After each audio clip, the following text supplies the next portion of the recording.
Olá, pessoal, boa noite. Sejam bem-vindos à nossa live de hoje. Oi, gente. Boa noite. Hoje nós vamos conversar sobre autoestima e interação social no TDAH. O pessoal que está chegando, sejam bem-vindos à nossa live.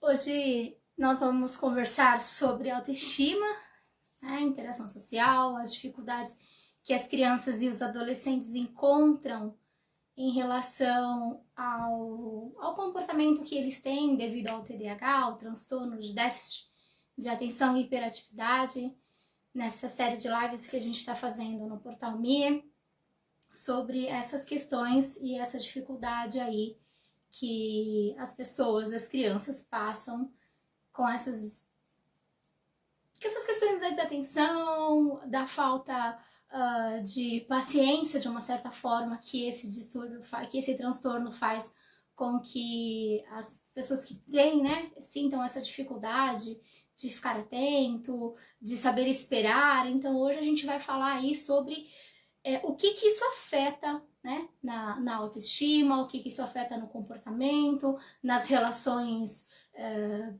pessoais, profissionais, na relação de amizade, na questão em relação à escola, como que fica esse relacionamento dessas crianças, desses adolescentes. Então hoje a gente vai conversar sobre isso. Então eu quero dizer a todos vocês, sejam bem-vindos à nossa conversa de terça.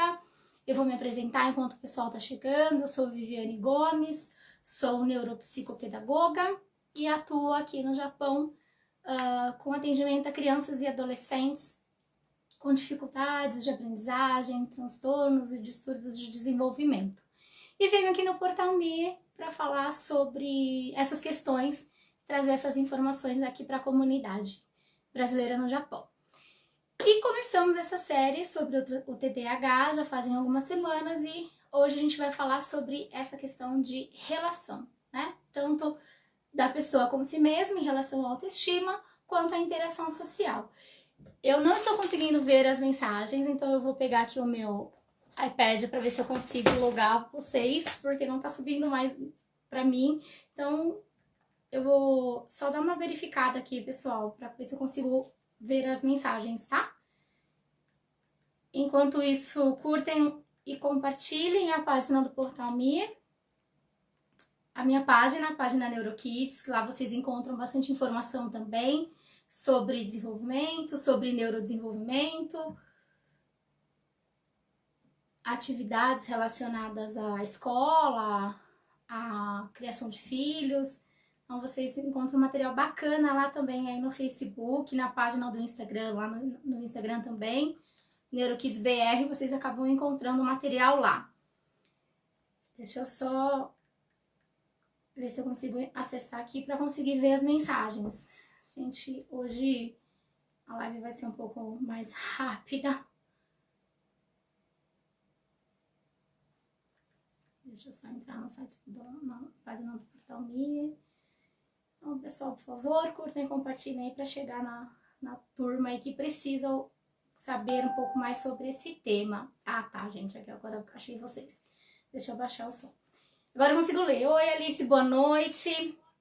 Sônia, boa noite. Rosana, boa noite. Pronto, pessoal, agora eu consigo ver as mensagens. Então vamos lá.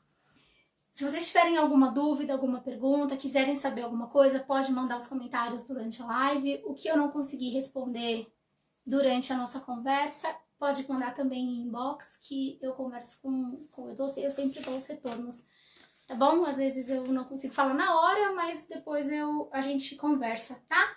Então, boa noite, pessoal do Japão. Leni Tanaka, boa noite. Seja bem-vinda à nossa conversa, à nossa live de hoje.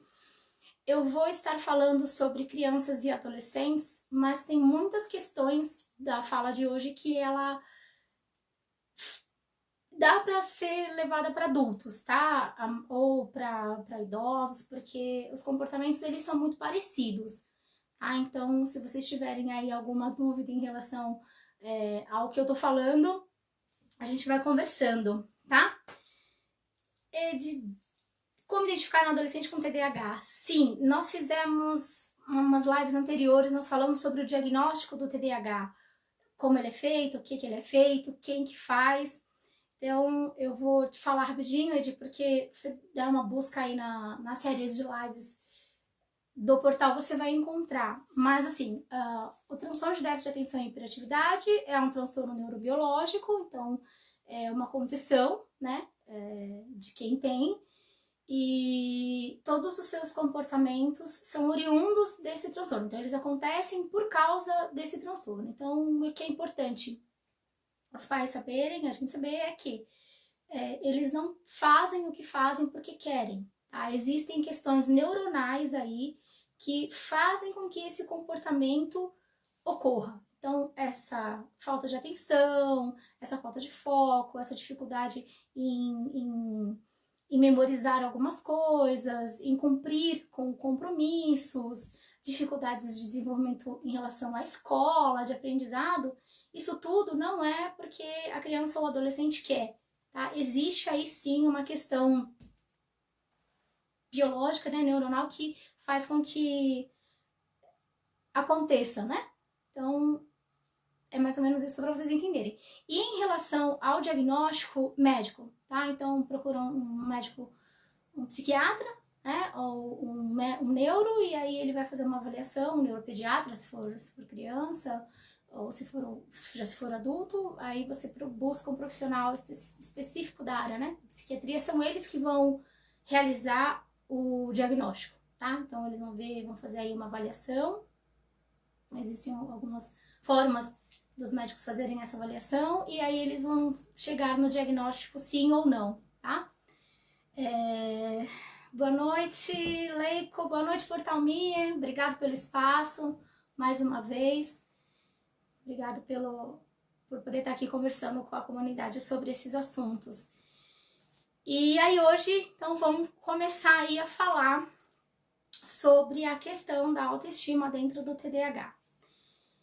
Devido muitas coisas que eles passam, vamos dizer assim, que no caso é a desatenção, a falta de foco, eles não conseguem ter uma atenção compartilhada, então eles não conseguem, por exemplo, conversar, né, igual a gente fazia, converso com vocês, leio o que está escrito, penso num retorno, num feedback para poder falar. Então isso é muito difícil, tá, para as pessoas que têm o TDAH. Então, quando a gente fala de ter que fazer as coisas por partes, é bem assim mesmo, principalmente para as crianças, tá? E para os adolescentes. E aí chegam para mim, principalmente as mães, né, os pais, quem convive com essa criança, com esse adolescente, fala assim, mas ele é extremamente acelerado.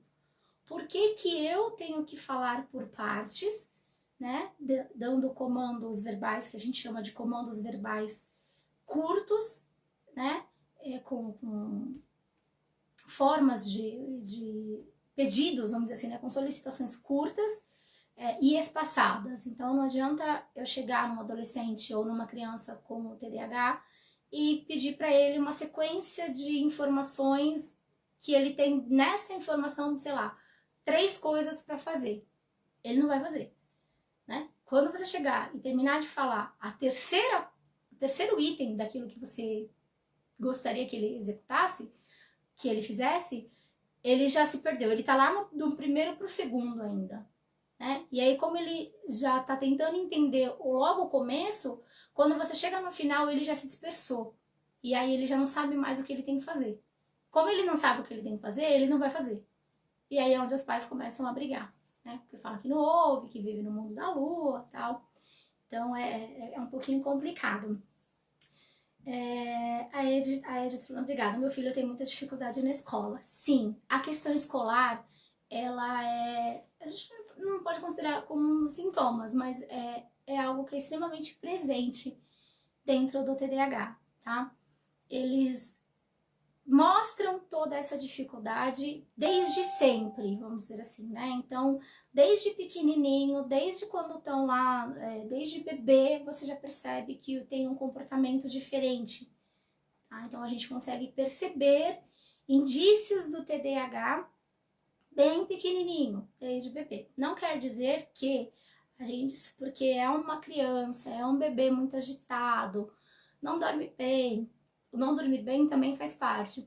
Mas não é porque existem algumas questões aí que são muito parecidas com o desenvolvimento normal, né, natural dos pequenos, mas é um pouco mais agitado, as mães já acham que tem, ele é hiperativo, ele é impulsivo, e às vezes não, tá? Às vezes só é uma criança, como todas as outras, normal, que tem um comportamento um pouco mais agitado, às vezes dependendo do dia, às vezes dependendo da forma, e não tem nada. Então a gente, né, para o diagnóstico do TDAH, ele vai aí para entre 6 e 7 anos, tá? Mas a gente já consegue, através da anamnese, dessa conversa que a gente tem com os pais antes do início da terapia, meio que traçar para ter algumas informações anteriores até chegar no diagnóstico que o médico deu, né? Então, quando a gente começa um processo terapêutico com criança ou adolescente, ou mesmo com adulto, a gente já pega um diagnóstico médico, né? Então, já passou por um psiquiatra, já passou por um neuro, ele já vem aí com um laudo fechado. Ou os pequenos, aqui no Japão, a gente tem a suspeita de, né? Às vezes o laudo não está fechado. Já aconteceu de eu atender crianças que não tinham laudo fechado, mas que estavam com suspeitas de TDAH, ou TDA só, né? Porque nem sempre a hiperatividade caminha com déficit de atenção. E a gente também já conversou com isso em outra live, então quem quiser saber um pouquinho mais, dá uma busca aí nos vídeos do portal que vocês vão encontrar, tá? Boa noite, Júnior! Seja bem-vindo à nossa conversa de hoje. Então vamos lá. Voltando aí à questão do comportamento, né? As crianças e os adolescentes com TDAH, eles sofrem muito de excesso. Eu falo que é o transtorno do excesso, né? Ou tem de mais ou tem de menos. Então, eles têm um excesso, né, de, por exemplo, de simpatia. Então, são crianças extremamente extrovertidas, que falam bastante, brincam bastante, são crianças de toque, que querem encostar, que querem pegar, que querem estar junto. E aí, aqui no Japão, a gente sabe que essa questão do toque é um pouco complicada, né? Principalmente nas escolas japonesas. Então, é um dos transtornos que eu acho que as crianças mais sofrem aqui, né? É difícil, porque eles geralmente vão para uma sala regular, e aí dentro dessa sala regular, dentro da educação milenar, a educação japonesa, a gente sabe como funciona. E aí uma criança ou um adolescente com TDAH, ele sofre muito para se adequar, para fazer com que essa interação social ocorra, né? E por mais que ele lute, porque ele tente, que ele faça, ou que ele se molde, ou tente se adequar, é muito difícil, tá? Porque, de novo, não é só uma questão comportamental. O comportamento que ele tem não é porque ele quer, tá? Claro que tem situações que os adolescentes, principalmente, meio que se aproveitam, e as crianças também, né? Eles se aproveitam de saber que tem ali alguma questão com ele, então às vezes ele age de uma maneira e aí bota a culpa lá no transtorno, vamos dizer assim, né? Eles são ligeiros, eles são extremamente espertos, né? Então eles têm uma agilidade mental muito grande, eles pensam muito rápido, né? Assim como a hiperatividade é física, a hiperatividade mental do TDAH também é bem presente. E aí eles aprendem também a usar, vamos dizer assim, né, a sua condição, a sua questão para fazer aí, para ter um comportamento não adequado, vamos dizer assim, tá? Então, como eles têm esse excesso de ou ele é muito simpático, e aí ele quer pegar, ele quer abraçar, ele quer tocar, ele quer estar junto, ele quer a atenção do sensei, ele quer a atenção da mãe, ele quer a atenção dos amigos, dos colegas, e aí ele fica, né, daquele jeito que a gente fala, hoje, né, chega para trazer para terapia e fala assim, hoje tá daquele jeito. E aí, né, qual é aquele jeito? Aquele jeito agitado, aquele jeito extrovertido, ou aquele jeito onde a impulsividade está falando muito mais alta. Então, esse tipo de comportamento faz com que afaste algumas pessoas, né? E aí as crianças e os adolescentes acabam não tendo muitos amigos, acabam não querendo se relacionar com outras pessoas, eles acabam não tendo muita paciência, né? Também para relacionamento, para amizade, porque como eles, né, têm esse pensamento muito acelerado, eles acham que, primeiro que eles não dão tempo para o que o outro vai falar, né, eles não têm parada, a questão do freio inibitório é muito complicado para eles, porque eles desembestam a falar ou a fazer, ou a correr, ou, né, a esse comportamento todo que é muito presente dentro do transtorno, né, do TDAH. Então, é muito difícil para a criança, para o adolescente, para a família que convive, porque essa família também precisa de orientação, tá? Toda família que recebe um diagnóstico, seja ele do que for, né? Seja um diagnóstico de autismo, de TDAH, de TOD, de TOC, né, essas siglas todas. Seja qual for o diagnóstico, a família inteira precisa de uma orientação para saber lidar com aquela nova questão ou para saber lidar com aquela situação. E como que vamos passar por isso, né? Porque existe medicamento? Existe. A gente faz um processo de terapia? Faz. Existe reforço escolar, principalmente no TDAH. Ele é um dos transtornos mais complexos que tem, porque, por um lado, as pessoas acham que é tranquilo, né? Menos mal, não tem autismo, não tem uma outra síndrome rara, ou não tem uma síndrome mais difícil, não tem um DI, uma deficiência intelectual, ou uma DM, uma deficiência mental, e aí você fala assim, então TDAH é mais sossegado.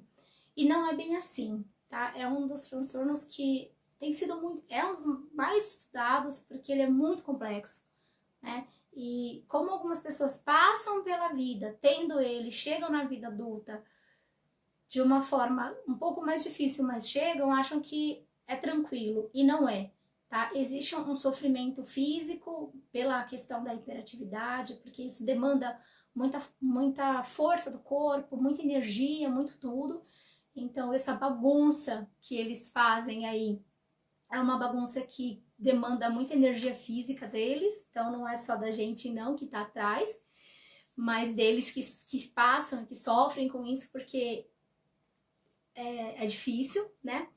Boa noite, Ayumi. Ayumi Nagata, seja bem-vinda.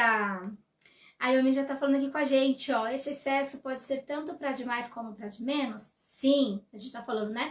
Que ou ele é muito, por exemplo, simpático, muito extrovertido, tem muitos amigos e é tudo muito, muito, ou ele tem pouco, ele é extremamente calado, ele é extremamente reservado, não quer estar com os outros, não quer contato físico. Tem crianças dentro e adolescentes dentro do TDAH que até o contato visual não quer fazer, tá? E às vezes tem mãe que acha que é autismo. Fala pra mim, mas ele não olha pra gente, né? Não mantém contato visual, porque eu fui olhar lá na internet e aí, lá no Google, tá falando que quando não olha no olho é autismo, né? E aí não é, tá? Existem crianças e adolescentes dentro do TDAH que a falta é tanta que ele realmente não mantém nem o contato visual, tá? Mas não quer dizer que ele seja autista. Por exemplo, a Yumi tá falando, pode tanto ser aquele aluno muito extrovertido ou aquele aluno que fica no canto da sala mais calado? Sim, né? Na live anterior a gente falou sobre depressão e ansiedade no TDAH. E aí ela tá vindo numa espiral, vamos dizer, né? As lives estão vindo aí de um começo, meio, e não vai ter fim, porque os estudos continuam, cada dia mais a gente aprende e reaprende sobre o TDAH. Mas a gente vai procurar manter uma linha, né, de pensamento e de lives. E sim, a Yumi pode, assim como a ansiedade, ela traz um comportamento, às vezes a gente, quando tá ansioso, a gente tem um comportamento um pouco mais agitado, né? Ou quando a gente também tá ansioso, a ansiedade é tamanha que ela mina ali a nossa garra, a nossa vontade de viver, a nossa energia, e a gente dá uma parada, a gente fica mais quieta, né? Ou então a gente começa num processo depressivo. Então, o estar no canto ou estar correndo pela sala de aula, subindo nas paredes, no armário da escola, são comportamentos que são característicos também do TDAH, né? Porém, cada adolescente, cada criança e adulto também, né? Tem adulto que é extremamente mais expansivo, é mais explosivo, fala demais, conversa demais, não dá espaço para o outro, enfim. E aí acaba acarretando alguns problemas em outras áreas. A gente vai fazer uma live também sobre TDAH na fase adulta. E aí a gente vai falar só sobre as questões na vida adulta, o que isso ocasiona, tá?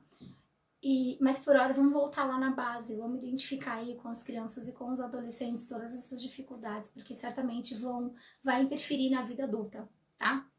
Então, o que a gente precisa ficar atento? Qual tipo, qual é o sintoma que está sendo mais presente nessa minha criança e nesse meu adolescente? Né? Ele está com uma questão de ser mais, ele está com um olhar de um comportamento de ser mais explosivo, de ser mais expansivo, tá rolando uma impulsividade mais presente, ele tá brigando demais na escola ou brigando demais em casa, ele não tá, que os pais falam, ele não me respeita, ele não me ouve, e tudo isso a gente precisa saber que, claro, existe uma questão de educação.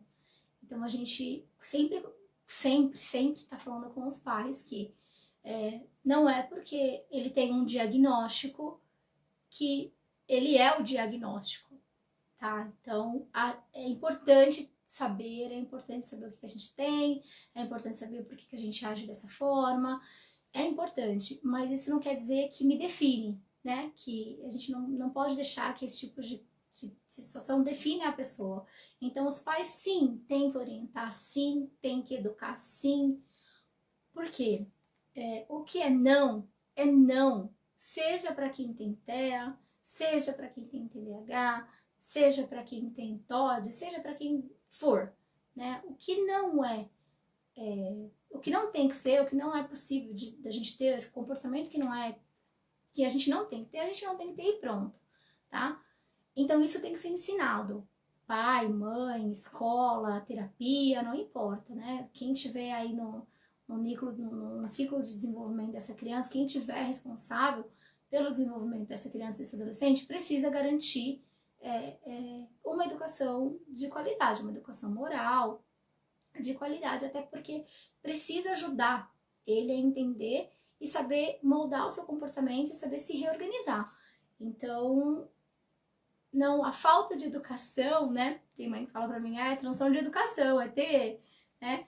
E, claro, tem alguns momentos que você vê que realmente é birra, ou então é uma falta de educação mesmo, mas isso não faz parte do transtorno, tá? Um desequilíbrio, um momento de estresse, uma ansiedade aflorada, um ser impulsivo, uma impulsividade presente, ok, a gente até sabe, né, porque realmente existe, e a gente dá uma relevada, mas tem questões que são de cunho de educação mesmo, moral, e aí independe se a pessoa, criança, adolescente ou adulto tem ou não qualquer tipo de transtorno.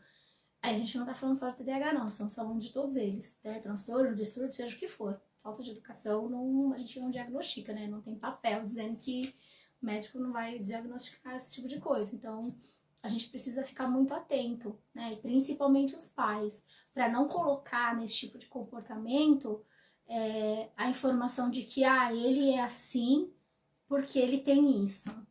E ele dá na cara dos amigos na escola, ele bate na amiga, ele empurra a sensei, ele desobedece assim extremamente pai e mãe porque ele tem TDAH. Não é assim que as coisas funcionam. E se, porventura, essa criança ou esse adolescente já chegou nessa maneira, né, já chegou nessa forma de comportamento, precisa sim de uma intervenção terapêutica.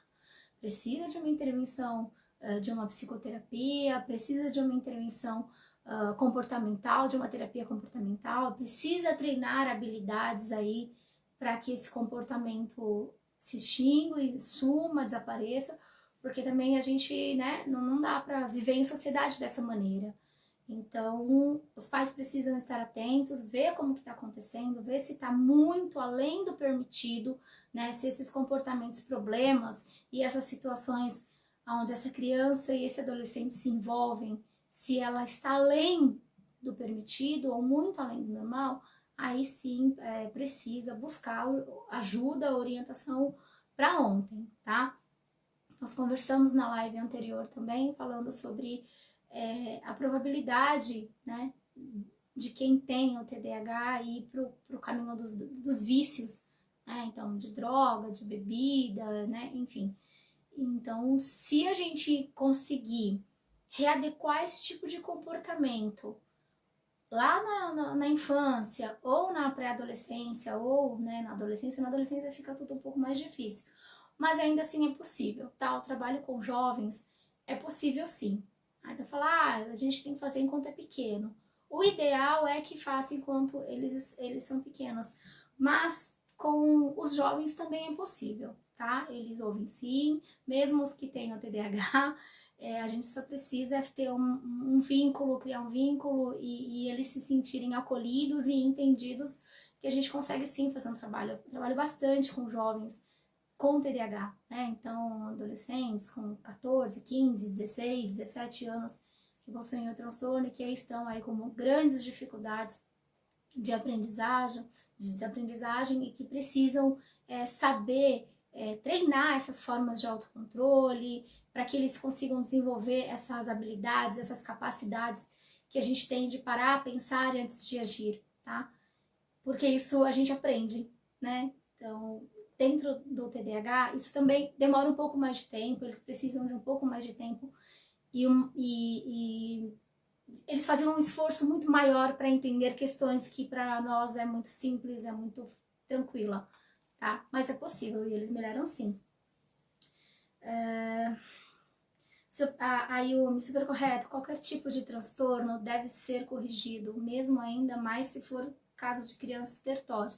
Nós vamos falar sobre o TOD, que é o transtorno opositor desafiador também, que às vezes ele está ali concomitante com o TTH, às vezes não, ou às vezes ele é confundido, né? Tem crianças que não têm o TDAH e ela tem só o transtorno opositor, e aí às vezes ao contrário também acontece. E tem caso de terem os dois, tá? A gente vai conversar também, viu, Ayumi, sobre essa questão do TOD também.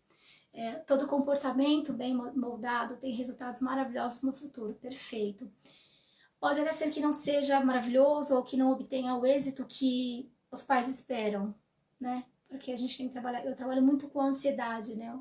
Eu trabalho com a criança, com o adolescente, sim, mas eu trabalho muito com a ansiedade dos pais e com o que o pai quer, o que o pai idealizou, ou o que ele acha que deveria ser. Então, nem sempre vai ser um resultado de acordo com aquilo que a gente quer, mas a gente procura, né, enquanto terapeuta, trabalhar e fornecer ferramentas e desenvolver habilidades aí nessa criança e nesse adolescente para que ele consiga ter êxito, né, na vida adulta.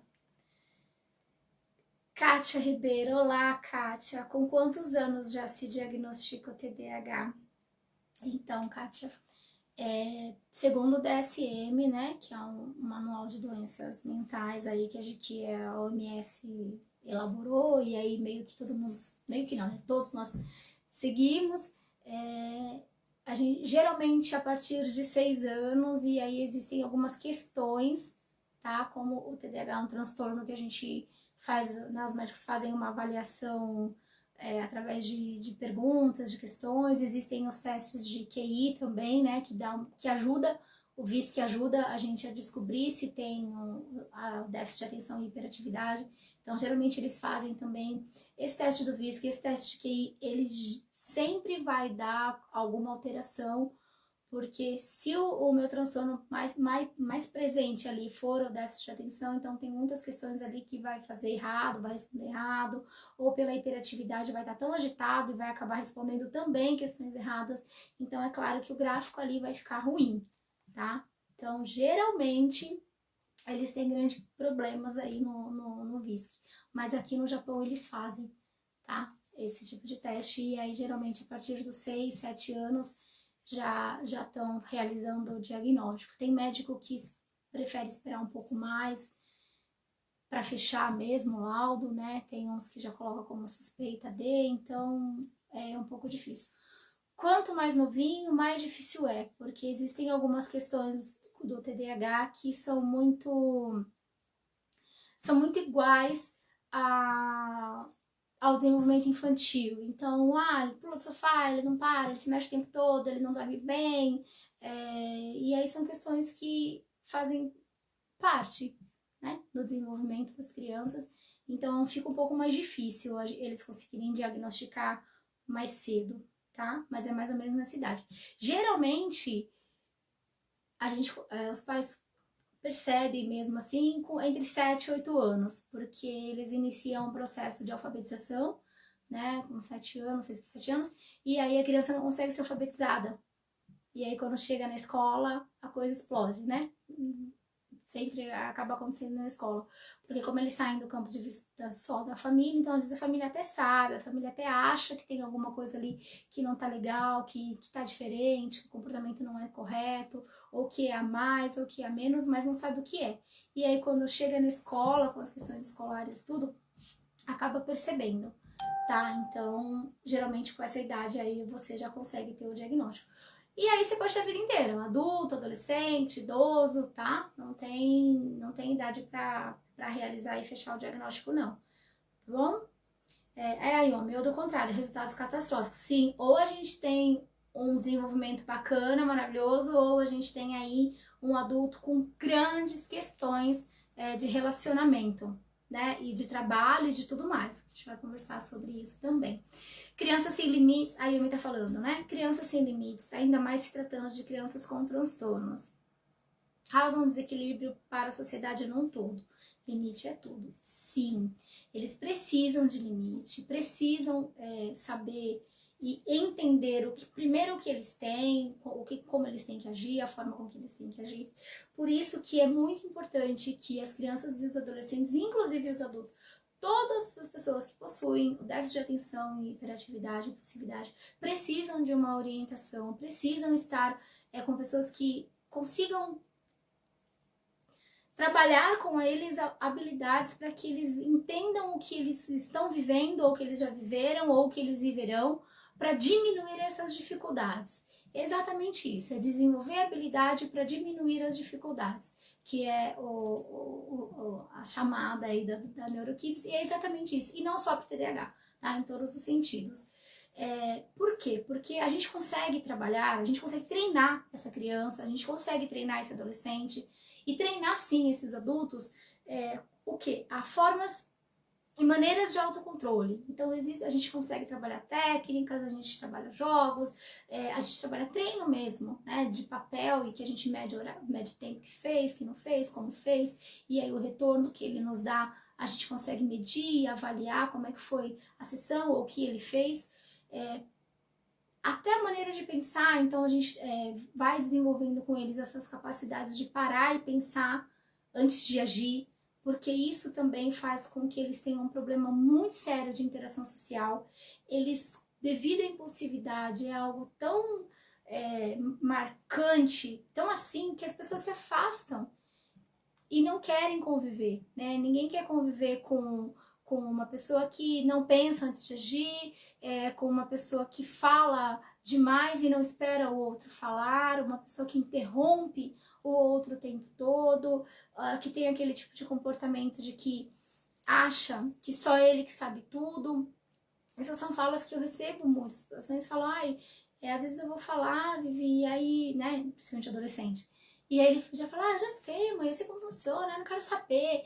E aí a pessoa começa a ser, né, o adolescente começa a ser mais grosso, porque não ouve o pai, não ouve a mãe. Então, assim, a gente, no processo de terapia, a gente trabalha, assim, todas essas questões de comportamento, né? A gente acaba trazendo para eles algumas situações, problemas, algumas questões, ou algo que ele goste através de um mangá, sei lá, de um anime, de alguma coisa que a gente sabe que eles têm interesse, e a gente acaba trazendo isso para o processo de terapia, e aí ali ele se identifica, né? Então a gente faz muita alusão, né? A gente faz muita referência, né, entre o comportamento que ele está tendo ou que ele teve durante aquela semana com algo que ele se identifica, né? Seja por essas questões, então a gente consegue fazer aí um pareamento de informações. E isso para eles acaba ficando um pouco mais claro do que a gente apontar e falar: você fez isso, você fez aquilo, você é assim, você não me ouve, né? Porque é uma confusão mental tão grande que eles têm e que eles já sofrem. Eles têm que dar conta de tanta coisa, eles têm que dar conta de parar e sentar sem mexer as pernas, ele tem que dar conta de parar e sentar e prestar atenção em alguém que está falando algo que ele não está nem ouvindo direito, ele tem que parar e fazer o cérebro dele entender que ele precisa estar ali porque aquela informação tem que chegar para ele, porque senão ele não aprende. Então, assim, o TDAH são tantos conflitos internos que o que a gente vê externo não é um terço do que acontece lá dentro, assim como o TOD também, que a gente vai falar sobre o transtorno opositor. Então, é tanta confusão ali dentro desse cérebro que o que a gente vê, né, o comportamento que a gente vê tem muito mais coisas dentro dele do que fora. Então, se a gente vê que a pessoa tem esse tipo de comportamento, saiba que dentro dela tá muito pior. Oi, Cris! Boa noite! Seja bem-vinda! Estamos falando aí, falamos sobre estamos conversando sobre autoestima e interação social.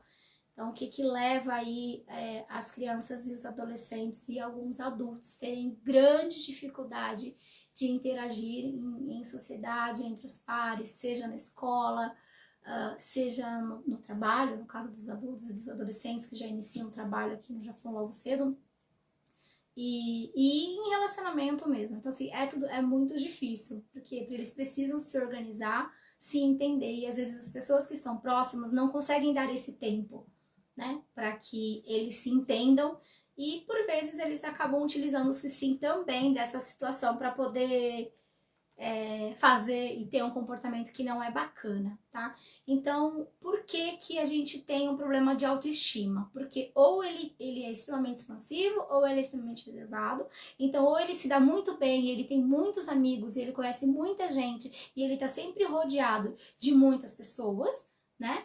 Ou então ao contrário, então é o excesso de tudo, é a ausência de tudo isso. Então ele não é muito simpático, ele não tem muitos amigos, ele não conversa com muita gente, ele não mantém o olhar, ele não mantém o contato visual, porque quanto menos pessoas próximas dele e menos ele tiver que não fingir, mas que se adequar ao comportamento que os outros esperam, é melhor. Então eu prefiro ficar dentro do meu quarto, jogando meu videogame, fazendo, sei lá, os meus desenhos, ou na internet, teclando com alguém, ou fazendo alguma coisa, do que vir para o mundo real, vamos dizer assim, tá? Por quê? Porque é um processo doloroso, né? Quando eles precisam sair e eles precisam meio que vir para a sociedade, para eles é muito difícil, tá? Por todas essas questões que a gente já conversou. E aí o que eles têm muito sério também, essas oscilações de humor, tem hora que eles estão felizes, tem hora que eles estão tristes, tem hora que eles estão bravos, eles não conseguem se regular emocionalmente, né? E aí na adolescência a coisa piora por causa da questão dos hormônios, né? Tanto as meninas quanto os meninos. Então é muito confuso todas essas informações. E aí faz com que beire o caos, né? Tem mãe que chega pra mim e fala assim: nossa, essa semana tá um caos.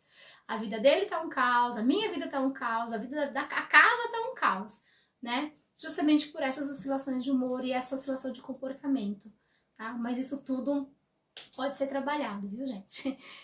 Esses excessos de raiva, essa explosividade, tudo contribui para baixa autoestima. Então, assim, eles veem que as pessoas não gostam dele ou dela, e aí o que acontece? Ela se afasta. E aí ela acaba não tendo um ciclo bacana. E vai ter problema de casamento, enfim, né? Na vida adulta as coisas ficam um pouquinho piores. Ayumi, apenas uma frase que eu li uma vez e que define muito bem a mente de uma pessoa com TDAH. Se eu não posso imaginar, não posso entender. Obrigada por toda a sua atenção, linda. Imagina, gente, a Yumi tem um trabalho muito bacana aqui no Japão. Se vocês puderem, aí a Yumi coloca a página de vocês, o grupo de TDAH que eu participo, a NeuroKids participa, tá lá, a gente é fã dela, do trabalho dela, do que ela faz aí, de informação que ela traz sobre o TDAH. E é isso mesmo, se eu não posso imaginar, eu não posso entender. É isso, né? Então, é tudo, como a gente falou, como eu falei, é tudo muito difícil, mas assim, a gente consegue ensiná-los, né? Todas as habilidades cognitivas, elas são... Se eu posso aprender, se eu posso ensinar, eu posso aprender. Então, quanto antes eu buscar uma ajuda, uma terapia, uma orientação, eu consigo sanar muitas coisas. Então, eu consigo... Como que eu vou aprender a imaginar? É possível a gente trabalhar o faz de conta. Assim como a gente trabalha o desenvolvimento do faz de conta, do imaginário, do entender dentro do autismo, a gente trabalha também dentro de todos os transtornos. Então, claro, sozinho não consegue, é muito difícil por todas as questões que eles já trazem, né? Que o próprio TDAH já traz. Mas quando eu tenho uma mão, literalmente, que tá ali me ajudando e me mostrando, falando, olha, vamos caminhar por aqui, porque aqui você vai conseguir, você vai fazer e você vai se entender, ameniza muito, muito, muito, muito. Mas a gente não pode também cobrar, né? Porque é exatamente isso, né? Se eu não posso imaginar, eu não posso entender. Então, você fala, e para eles aquilo não tem o menor sentido, não existe a menor lógica, tá? E não se esqueça sempre, né? O que a gente vê, por fora de um comportamento de uma pessoa, de um adolescente, de uma criança, de um adulto mesmo com TDAH, não é 1/3 do que está acontecendo dentro do cérebro dessa pessoa, ok? Ah lá, a Yumi colocou a TDAH no Japão, então o pessoal que tá aqui, entrem na página, ela tá falando que vocês serão todos bem-vindos, serão mesmo, lá tem bastante conteúdo bacana sobre hiperatividade, atenção sobre o transtorno em si. Então, curta e compartilhe lá, e um beijo no seu coração, obrigada, viu, pelo carinho de vocês também aí, de todas as meninas que te seguem, as meninas que estão aqui na live, gente, um beijo grande pra todo mundo. Tem mensagem que tá subindo, eu não sei se eu tô vendo todas, mas de qualquer forma eu converso com vocês depois, tá? Então eu acho que é isso, né? Então, se vocês tiverem alguma pergunta, alguma dúvida, vocês podem deixar. Então, quero agradecer ao pessoal do Portal Me pelo espaço, dizer que na próxima semana, não na outra, a gente tá aqui continuando com esse tema de TDAH. Vamos conversar um pouco mais sobre essas questões todas. Vou trazer as informações sobre o TDAH na fase adulta. Vamos falar de medicamento, vamos falar de terapia, vamos falar de hereditariedade, enfim, de outras informações aí que chegam a todo tempo, que são estudadas, que são faladas para a gente entender um pouco, tentar entender um pouco melhor como que isso tudo acontece, tá? Agradeço todo mundo, obrigada Júnior, obrigada a todos vocês por estarem comigo nessa terça-feira, até a próxima quinzena e espero vocês lá. Um abraço para todo mundo, boa noite.